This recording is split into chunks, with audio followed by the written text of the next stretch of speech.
This is Charlie Hall. Hi, I'm Charlie Hall. This is Charlie Hall's kitchen. I make a fabulous cup of coffee. This is where Charlie Hall sleeps. This is it, the waterbed. And that bed is the whole reason we're here. It's sensuous. It's like taking your bed to bed with you. Charlie Hall invented waterbeds.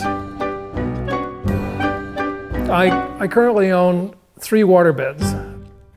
Charlie created a countercultural alternative back in the 70s.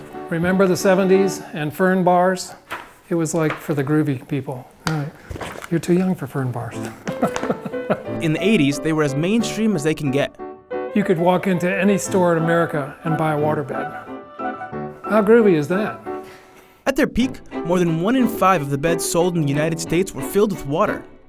But it all started with a novel idea Charlie had when he was in grad school in the late 60s.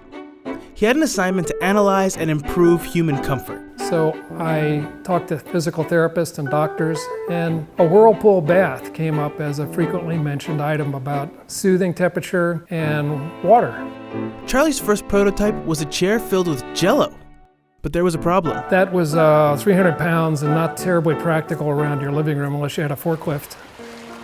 So Charlie switched gears and focused on beds. The bed evolved into a water-filled chamber. I discovered very quickly you needed to compensate for the temperature. So he added temperature control. And when he showed the assignment to the class, everybody loved it and they couldn't get enough of it. And guess what?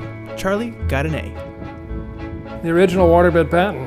I applied for a patent shortly after I developed the product, and I got a sense it was going to be a success. Charlie is still a self-proclaimed waterman. This is Charlie's view. This is his boat. And this is Charlie with his latest invention. Inflatable kayaks that store in the trunk of your car and paddle like a real nice boat. Okay, that's great. Back to waterbeds. The second coming is upon us. The new version will blow the old waterbed out of the water. Pun intended? Yes, pun intended.